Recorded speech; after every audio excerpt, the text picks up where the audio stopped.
this was a shift in my life, and it was around my son moving out and actually recognizing that that's a major change in my life, because as a woman, so much of your life is dedicated to your family, and that becomes your whole identity without you even realizing. And now that my son's not there, what do? All those things that you said you were gonna do, you don't have that excuse anymore. So that's when I started on my networking journey. Networking, I think, comes with a very loaded term, but what is network? It's just having a conversation with someone with intent. For me, again, it's about being your authentic self. I think we hear that a lot, but it's recognizing maybe if you're a quieter person. The number one things that I see creatives not do is to diversify their network. Because there's no point, for example, being a creative and all you do is go to creative events. How are you going to get your next client? How are you going to get ideas if you're only in your own echo chamber? That's really dangerous. And so that's one of the things I'd say for creatives. So that's why I went to Cannes Lions, to really see the pinnacle of branding. People are going to pay you by what you do and not what you just talk about. From your content, you have used yourself as a proof. Our guest on Creative is Nadia Keller. After a major life shift, Nadia began her creative journey and, in just 12 months, attended over 50 networking events. She now shares practical insights on how creatives and business owners can build genuine relationships through networking. If networking feels overwhelming, this episode is packed with simple, valuable advice you won't want to miss.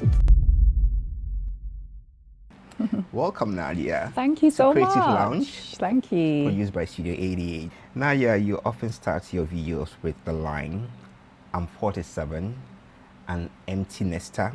Since then, you've created a community for women who are done waiting.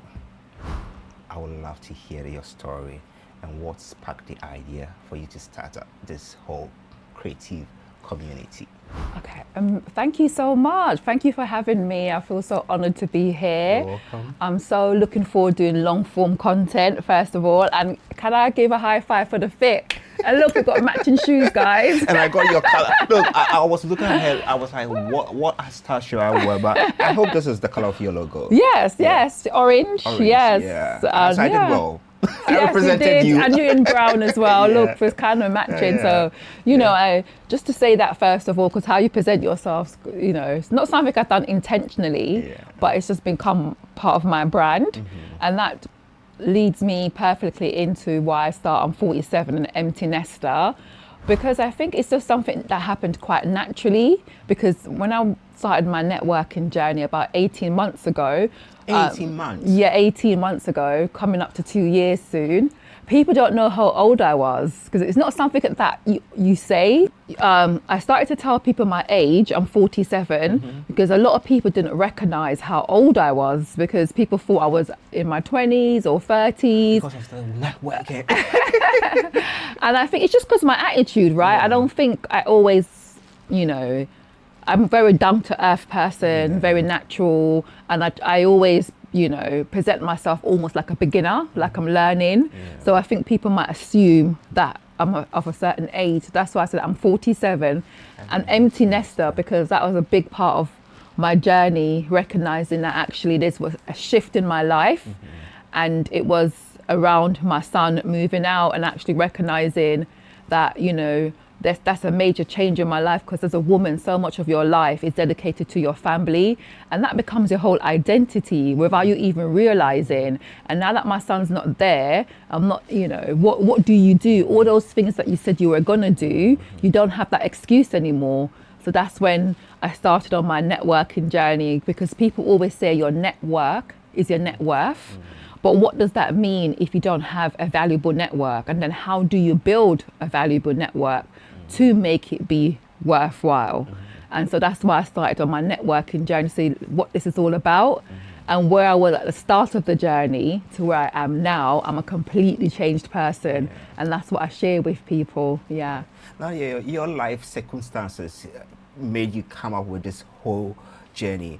And for me, being a business person, I'm looking at it and I get a lot of inspiration. So your content is not just a content for people who are just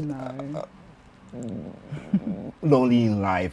But I must say, I will pay you if you have to teach me how to network. And Yeah. this is something that a lot of content creators overlook. Yes. They create content and they just think, okay, sitting in front of the camera is what is going to build trust. People are going to pay you by what you do, Yeah. and not what you just talk about. Yes. From your content, you have used yourself as a proof. What advice do you have for creatives who think personal branding is just about sitting in front of the camera and just not doing the work? Because when it comes to the work, if I go like, okay, you are teaching me how to network, I want to see a proof. Yours is on your Instagram. Nobody Yeah. needs to tell you about it. Oh, So what thank you. advice will you have for creatives? Well, first of all, what is networking? I think that's the number one thing. If you see through my content, I used to talk a lot about networking, but not so much anymore, because networking, I think, comes with a very loaded term. But what is network? It's just having a conversation with someone with intent, being very intentional about conversation and building a community. So I think if I was talking to content creators, entrepreneurs, everyone now actually, whether you're a corporate person, an entrepreneur, or creative, you have to be really intentional about building your network, building the community, building the people around you, because you're only as valuable as your community. What I said to people, if I had a business idea now, if I wanted investors, I've got those in my community. If I've got a legal problem, I've got that in my community. If I need a sponsor, I've got that. So, you know, that's what networking is all about, building that valuable community that you can leverage. Because that's another thing I talk about in my community. You have to know how to leverage your community. But how does that start? It starts from giving first, offer value. I think that's what sometimes people don't understand with networking, with building a community. It's about being of service to people first. And then when you be of service, then you be so surprised how that would then come back to you 10 times without you even knowing. Now people are offering me opportunities now. I don't even have to ask for it anymore. When people hear of networking, they feel a bit uncomfortable, and I'm one of them. How can people start looking at networking differently? Yes, first of all, is be really clear, why are you networking? What is your goal? That's number one thing. And I think at the start, I'll be really honest with you. At the start of my journey, I thought I was networking because I wanted to be a better entrepreneur. I wanted to learn business skills. But actually, when I look back at it, it's because I was lonely. And there was a shift in my life about being an empty nester.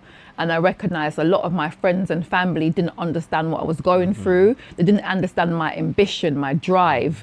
And if you don't have those people around you, it can be very lonely. And do you know why people are lonely? It's because you don't feel seen. It's very important to be seen and understood. And that's what you have to be really clear about, why you're networking. So if you're an entrepreneur, are you networking for funding? Do you want to raise funding?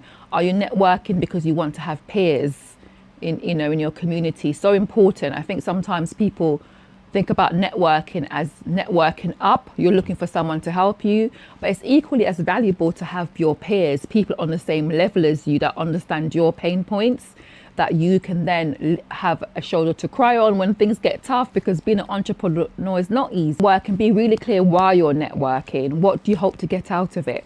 But I'll also say the number one mistake that people make is they network and they're looking for what they can get. But if you look to be of service, to people, what can you offer? And I think the other number one thing that people do wrong with network is that they don't follow up. They will go to one event, speak to a person, and then nothing happens. It ends there. So I find that it's really important that you follow up with the person within 24 hours. Again, imagine if I met you, we had a chat, we connected. If there was something that maybe you mentioned something that was of use to you, I will send you the link straight away to say, hi, we spoke, it was nice meeting you. Here's the link to what you have. Or if then, also as well, we're all humans. You forget that you connect on a human basis. Energy attracts energy. If we had a lot of synergy, I'll be booking a coffee chat with you straight away. Let's meet in real life, and I think people often don't take those opportunities. Now you're looking at your journey in networking. What is the biggest lesson networking has taught you? That it's all about people. Ultimately, networking is about people. Doesn't matter if you have the best solution, the best business, you're the best entrepreneur, the best coach. It's about people. If you're not able to connect with people, then you're not going to grow. And I think that's what networking essentially is. Yeah. What was a defining moment that networking changed something in your life? I know you've had a lot of opportunities. Yeah, I think that's why I would hesitate to say there's a defining moment.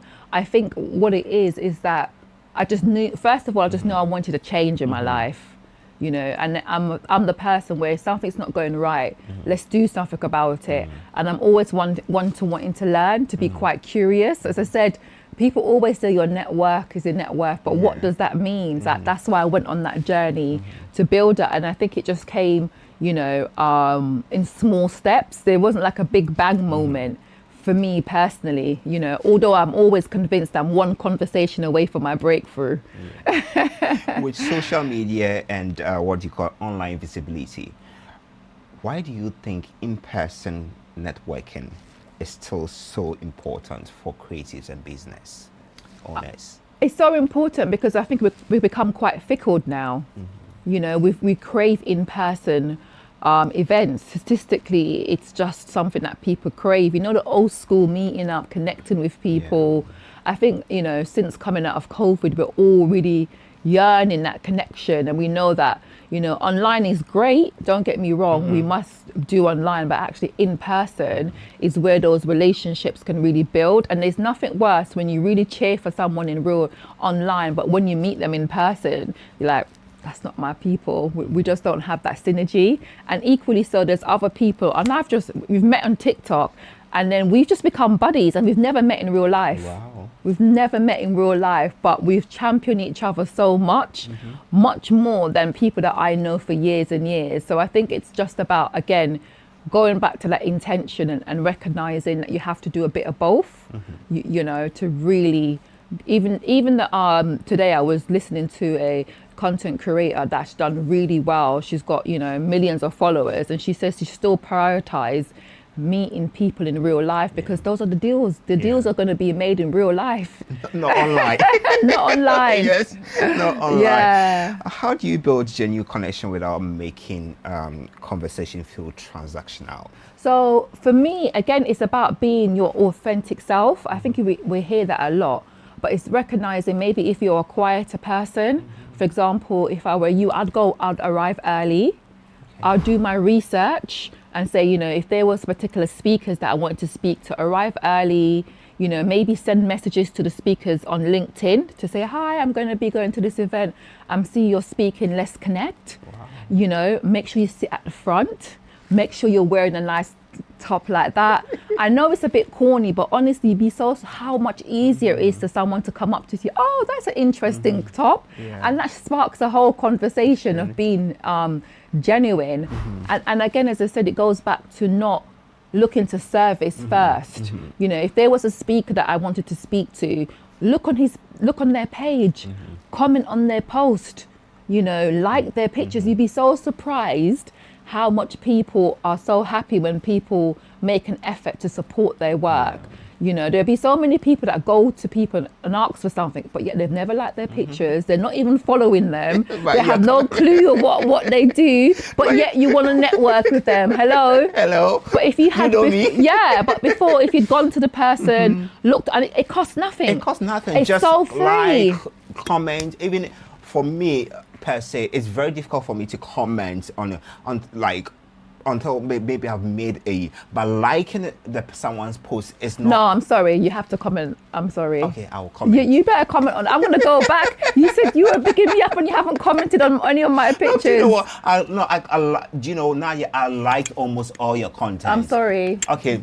Sorry. Hands down. You need to comment on my pictures. Sorry. I will be commenting. And something, not emojis. Not emojis. And if you comment something, then I can then reply. Okay. Because I'm more of an introvert, you get me? So now you're going to get me out of my network, my introvert side. We have an accountability here. Yeah. Introversion. There's no reason why you can't comment on someone's picture. I see I'm calling you out today. Like, comment and share. It means so much. Okay. You know, something, not even, An emoji is the bare minimum. We don't do the bare minimum around here, sir. Yeah. No. So this is what we're going to promise everyone that's watching this today. On a serious note, comment under the person's picture. Yeah. Say, I love this. That's my favorite. I appreciate this. Or like you said, Nadia, this has given me something to food to think about. How did you do this? It costs nothing. 2 seconds. 2 seconds. You heard it. 2 seconds. Both of us. I'm calling you out. So then to go back to your questions, for it not to feel transactional. So imagine if you'd done all that groundwork before. You liked, you comment under the person's picture, you sent them in a message. So then when you meet them in real life, it doesn't feel that difficult. And also when you're going to the event, you know exactly why you're going. So you arrive early, you've done your prep work, you're wearing something nice, you know, you have key questions that you can ask people when you arrive, and then just let the conversation naturally flow. And then if you feel that you want to continue, ask to follow up with the person, get their socials, you know, and don't be scared. If you have a real synergy with the person, you can ask for their number, but don't ask for anything. Do not ask for anything. Okay. That's why it feels transactional, because people are asking for things. Nadia, one thing I like about you, I admire about you, is you share a lot of valuable information. The very first time you told me, let's hop on to your Teams call. You gave so much information out, and I had not paid you for that service. But then you see what I mean? What I talk about is what I do. So I said you always offer value first. And look where you're offering me value. So you do see it's mutually beneficial. Yeah, and you gave me so much information as an introvert founder. There was a moment that you had a link to a ticket where like, guys, I've registered. You also registered, and let's hope to see each one of us South by Southwest. Yeah, that was like, yes, I got in. Wow. Yeah. This is something that a lot of people, creatives, hoard information. They hoard things. We ain't got time for that. But you share information. Yeah, because we're stronger together. Yeah. There's and enough that's for us out there. I admire about you. What advice will you give to creatives that hoard information and ideas? There's no point. Ideas are cheap. Yes. Ideas and knowledge is cheap. Do you know why? Because we've got ChatGPT, we've got Claude. It's about people who can take action and build community and deliver and offer value. So imagine if I help someone. I'll tell you something funny. Have you watched the Michael Jackson movie? They said that if I don't do this song, sing this song, God's going to give it to Prince. Yes, I remember of that. Yes, it's just about taking action. That the ideas don't belong to you. Yeah. It doesn't belong to you. So Everybody even if I have ideas. So even if I gave you an idea and you don't react, and you action it and you became a millionaire, who are you going to remember? You. Exactly. It's Nadia who gave me the idea. And even if you don't, I'll be like I'll have bragging rights, because at least you took action. Because how many times have we talked about things and then we don't action it?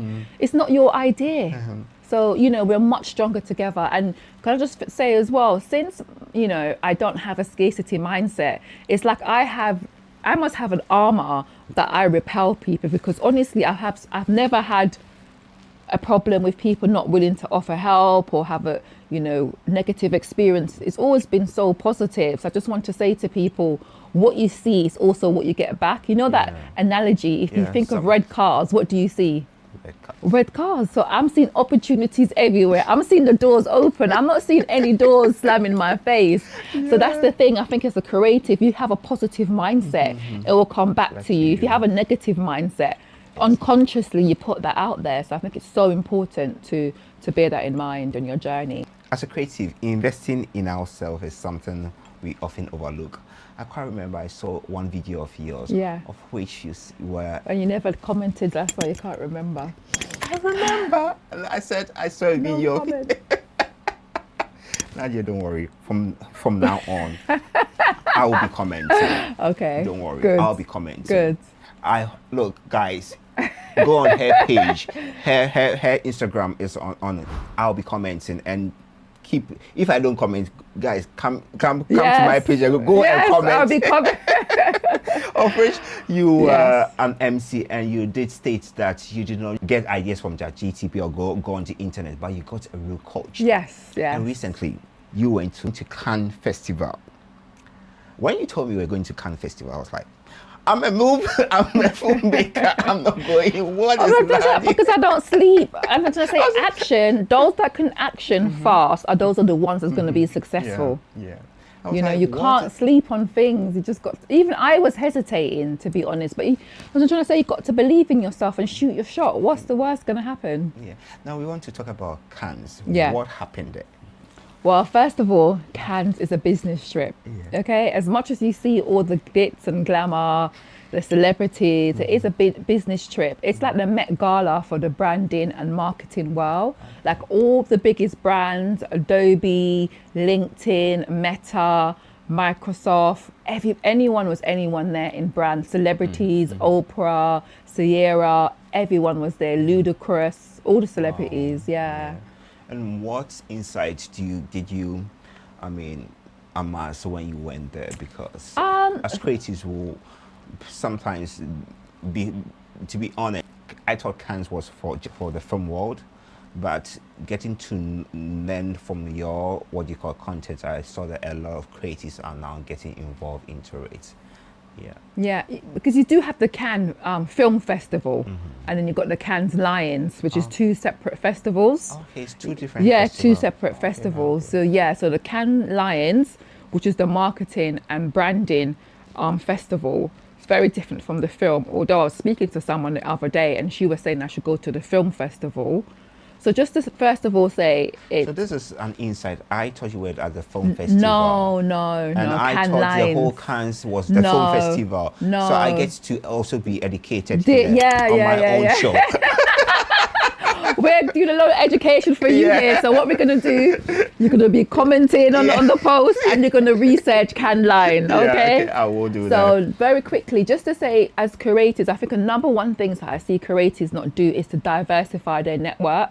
Because there's no point, for example, being a creative and all you do is go to creative events. How are you going to get your next client? How are you going to get ideas if you're only in your own echo chamber? Okay. That's really dangerous. And so that's one of the things I'd say for creatives. So that's why I went to Cannes Lions to really see the pinnacle of branding and marketing, because that's what social media is essentially. It's a massive marketing and branding platform. And why wouldn't you want to go and see the best in the world who are doing it the best? You know, so I think first of all, it's about your mindset. You know, I'm very much big on mindset. If you can see it just shifts your mind as to what's possible. If you see the best in the world, it's like I've brainwashed myself now with going to Cannes Lions. I can see what's possible and I want a piece of that pie. Because I saw your content and and up close to celebrities, like celebrities will just walk past you like it's nothing. Brands like the head of companies that you would never in a lifetime speak to. I love networking with Americans because they network very differently.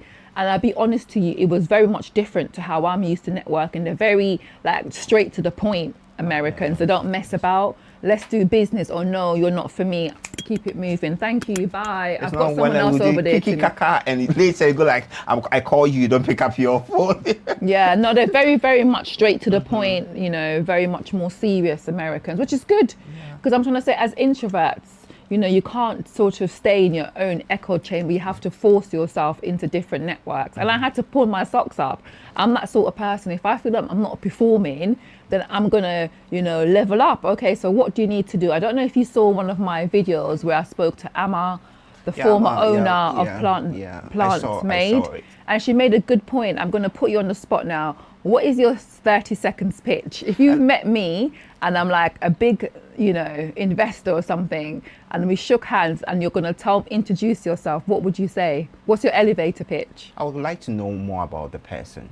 When opportunities come, you have to take your shot. Okay. And that's what she talked about, is about having an elevator pitch, which really helped. Hi, I'm Nadia. I'm a content creator. I talk about women who are empty nesters and I help XXX. You know, so you just be able to say what you do, who you help, and what value you deliver within 30 seconds. What you do. Who you are, what you do, like who you help, and the value that you deliver, and be able to say it succinctly in 30 to 60 seconds. To whoever you are pitching. Yeah. Because that's what I'm saying, it's fast paced in Cannes. That's how it was so different to me. I'm not always used to being in that environment. Normally, as I said earlier in the interview, you're warming up. Oh, hi, how was your journey? Talking about the weather. No, we haven't got time for that. Straight to business. Like, who are you? What do you do? Can you help? No. Okay, bye.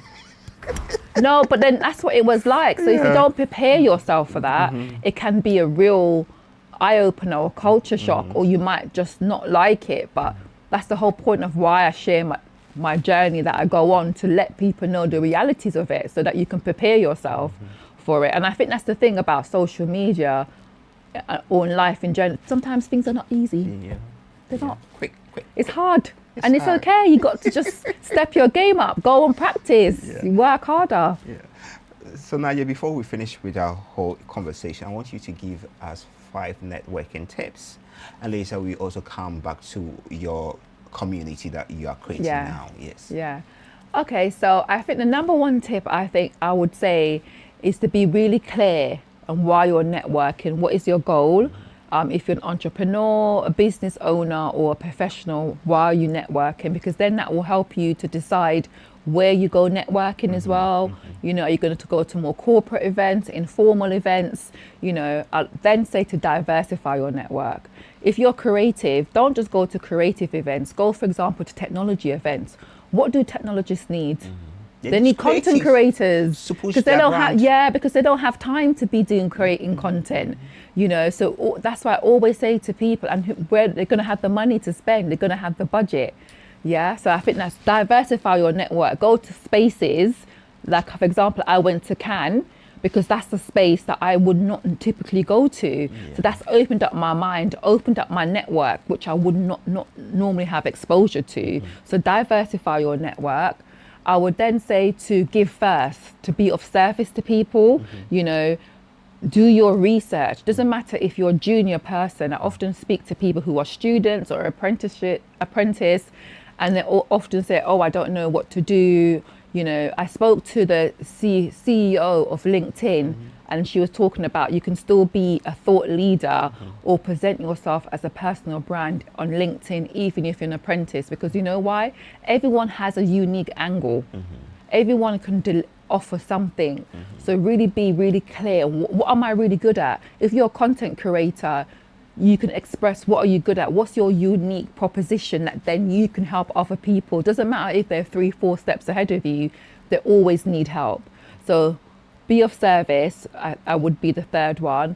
I'd also say as well, don't shy away, you know, even if you're don't shy away. Don't shy away.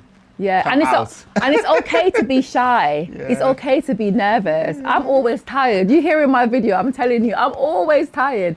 But I don't feel it. I still turn up anyway. I don't feel it. No, but you have to just do what you need to do. And it's okay to have those emotions. You know, that's what successful people feel, the fear, and they do it anyway. And I think maybe we've been taught to bury those fears, that I'm an introvert, it's a wrong thing. But actually it's really good to be an introvert, because what are you?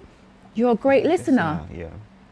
So then lean into that, and when people meet you, be like, oh, they'll remember that they won't remember what you said necessarily, but what would they remember? How you listen. How you made them feel. If you listen to them, if you remembered what they said, that's so important, isn't it? Because so lean into what you're really good at and bring that with you. Bring your A game. It's all right to be an introvert. When was it not okay to be an introvert? I always loved myself being an introvert. Yes, then bring that with you. You've got a lot of good points of being an introvert. So lean into that. You're a good listener. You know, you're patient. You know, people love that. So think about what you're really good at. And I think lastly, again, is follow up.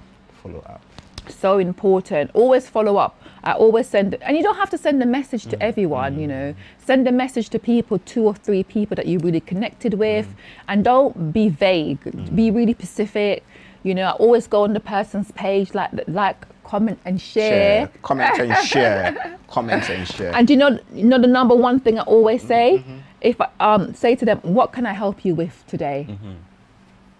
what can I Can help help you you, with? yes. But I always say today, Today. because you don't overpromise, because they might ask you for something that you can't deliver. And What can I help you today? yeah, and people are like, oh, Yeah. I don't know, what do you mean? And you can say, okay, you know, are you launching anything? Or what's your socials? Let me like and share your socials. Okay. People appreciate that.